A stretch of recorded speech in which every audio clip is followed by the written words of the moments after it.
datang di channel Penatholab.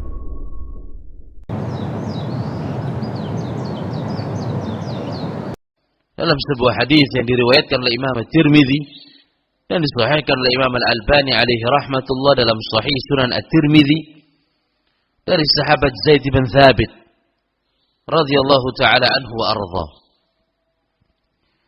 Nabi alaihi salatu wasallam bersabda, "Man kanatil akhirah hammahu." Barang siapa yang akhirat ini menjadi tujuan, takwa, ibadah, bertakwa kepada Allah Subhanahu wa taala, menjalankan apa yang Allah perintahkan dan menjauhi larangannya dengan penuh takwa dan ibadah. Barang siapa yang menjadikan akhirat sebagai tujuannya, ja'alahu Allahu ghinahu fi qalbih. Allah Subhanahu wa taala akan memberikan kekayaan dalam hatinya. Wa jama'allahu lahu syamlah. Allah Subhanahu wa taala akan mengumpulkan urusan dia yang tercerai-berai. Dimudahkan, dijadikan ringan, enteng. Wa atati dunya wa hiya raghimah. Kemudian dunia akan datang kepada orang ini dan dia enggak suka. Artinya dunia ini datang dianggap apa? Dunia ini hina. Dunia ini datang dianggap dunia ini rendah. Artinya akhirat menjadi tujuan. Dengan bertakwa, beribadah kepada Allah Subhanahu wa taala, kenikmatan akan datang. Wa man kanati dunya hammahu, sebaliknya, orang yang menjadikan dunia ini sebagai cita-cita yang tinggi, ja'alallahu al-faqra baina 'ainaihi. Allah Subhanahu wa taala akan jadikan kefakiran, kemiskinan di hadapan dua kelopak matanya. Wa farraqallahu syamlah. Urusannya akan dicerai-beraikan oleh Allah Subhanahu wa taala. Berantakan, gak karu-karuan. Serba sulit. Serba susah hidupnya. Walam ta'tihi dunya illa ma qaddara lah.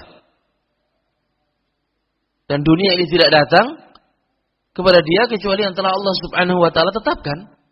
Enggak lebih. Walaupun dia sudah bekerja keras mulai pagi sampai datang pagi lagi. 24 jam non-stop. Malam sudah terlewati.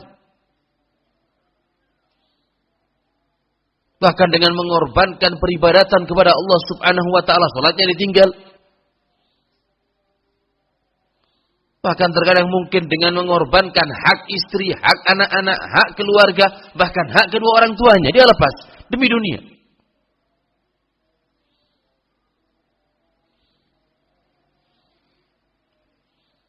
Adapun orang yang tujuannya akhirat, bertakwa kepada Allah Subhanahu wa taala, tidak memiliki ambisi yang berlebih-lebihan, melampaui batas ambisinya kepada dunia, maka kenikmatan ini akan datang dengan sendirinya, kebahagiaan tanpa diundang. Dan ini tidak pandang bulu. Janji Nabi sallallahu alaihi wasallam dari sisi Allah Subhanahu wa taala, tanpa pandang bulu, baik pria, wanita, lelaki, perempuan, kaum bangsawan ataupun budak, rupawan atau jelek. Akhirat menjadi tujuan, takwa dan ibadah. Tentu dengan apa? Usaha, tapi tidak melampaui batas. Tapi ketika dunia menjadi segala-galanya bagi kita, ikhwani afizakumullah, maka mungkin mendapatkan, tapi dengan penuh susah payah, lahir dan batin. Oleh sebab itu para ulama mereka mengatakan, man ahabbad dunya, barang siapa yang berambisi kepada dunia berlebih-lebihan, terlalu dalam, faliwattin nafsahu ala tahammulil masaib. Maka hendaknya dia mempersiapkan diri untuk menanggung berbagai macam musibah. Karena rambu-rambu akan diterobos. Rambu-rambu Allah Subhanahu wa taala tidak akan dilihat. Kata para ulama, yang mencintai dunia terlalu berlebih-lebihan, siapkan dirinya untuk menanggung berbagai macam musibah